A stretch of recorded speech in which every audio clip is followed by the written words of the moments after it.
Hi, Lisa Gifford here. Today I'm going to show you how to make half square triangles, and we're going to make it with the 4-inch Martelli half square triangle template. But what I'm going to show you is how you can get perfectly flat seams by using the new Martelli seam press. So first off, I'm going to do is I'm going to make us a half square triangle, and I'm going to use the half square triangle template. Makes it a little bit different is that you're going to be cutting all around. It's got this amazing get a grip on the back, and we're going to be drawing our sew lines instead of drawing a line in the middle and sewing on each side. We're actually going to draw our lines that we're going to be sewing on. So I've got my two pieces of fabric here, and I've actually got them placed right sides together. So I just take my template and I just have it centered on here, and I'm going to take my marking pencil and I am just going to draw my line from the edge over, and then I'm going to flip it around, and with the get a grip you can just rotate it, and I'm going to go ahead and draw my line for the other side.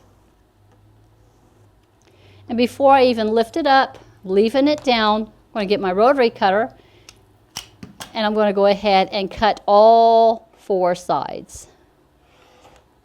This is a great scrap buster. If you have lots of little scraps that you just need to square them down, go ahead and make half square triangles. Tons and tons of quilts with half square triangles. All right, so I'm taking my template off. The 2 pieces are still together, and there is my sew lines. So now I'm just going to take this over to the sew machine, sew on those 2 lines, and I'm going to have it probably at a pretty close stitch length. And then we'll come back over here, we'll cut it in half, and then I'm going to show you the magic of using the seam press. All right, I got it at a pretty close stitch length. And I'm just going to sew right down that, right there on the line. And I'm actually using a dark thread so that you could see this.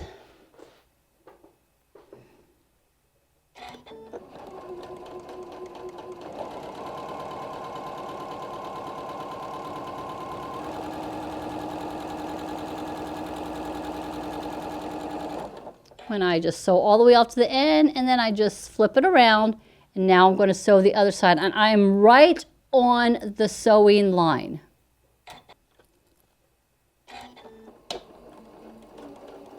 There we go.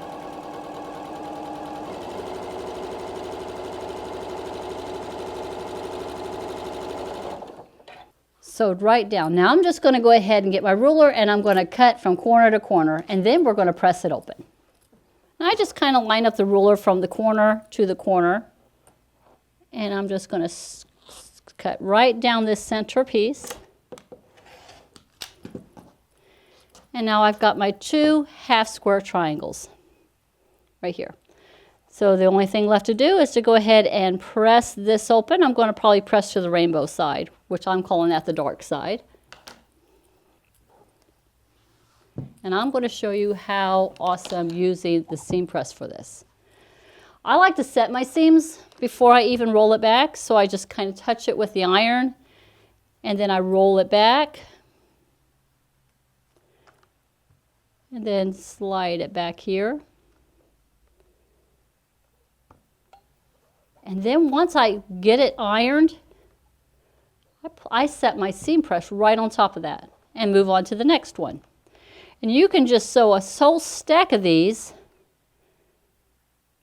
as you're working on your half square triangles.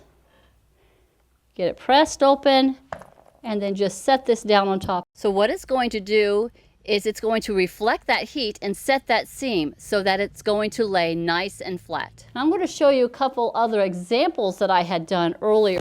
So I had pressed these earlier. This one I had pressed, and I had actually put the seam press on. This one I had pressed the seam open and did not put the seam press on there, but I had hit it with the iron. And if you can see in just a little bit of time, there's a difference how this kind of came back up, but this is laid flat. And I'm just pulling these over, and look how nice and flat these pieces are as I'm working. It just stays nice and flat for you, no bubbling up. This one here is where I had just pressed it over.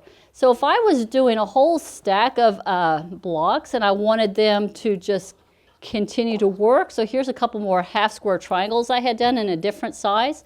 So I would have had my seam press just setting down on top like this, and then I would just continue to press open my seams. And then I would just stack them up underneath. Roll it back.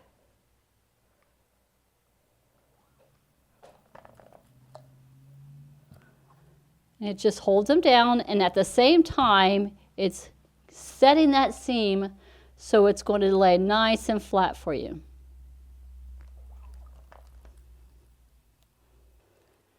Now here is some hourglasses that I had done earlier. So they just need to be finished.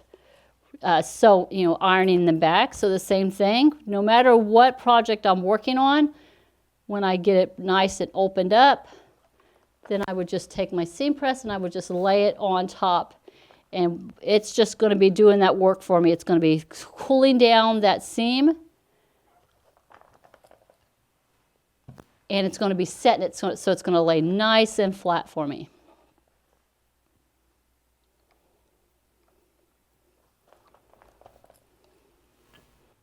And then I'm going to show you one more thing. We had done earlier a video on the dancing diamond. And this is one of those great applications, like if you're doing the dancing diamond and you're having to roll back that seam on that piece of cardboard. So you would roll this back and then just set your seam press right there on top of that. So as you go to do your next one and you sew it and you press it down nice and flat, then you would just go ahead and set your seam press right there on top of it. And as it cools, it's going to set that seam for you so it's not going to come back up for you. So here are, again, the ones that we had just done, showing you how nice and flat they are. Not rolling up, everything is just nice and pretty. And that's what we're wanting. We don't want our seams to come bubbling back up or rolling back up, because when we're sewing it, then they'll flip up on us. What it does, it's going to make it nice and pretty and nice and flat. So be sure to check this out at martellinotions.com. Thank you so much. Have a wonderful day. Bye-bye.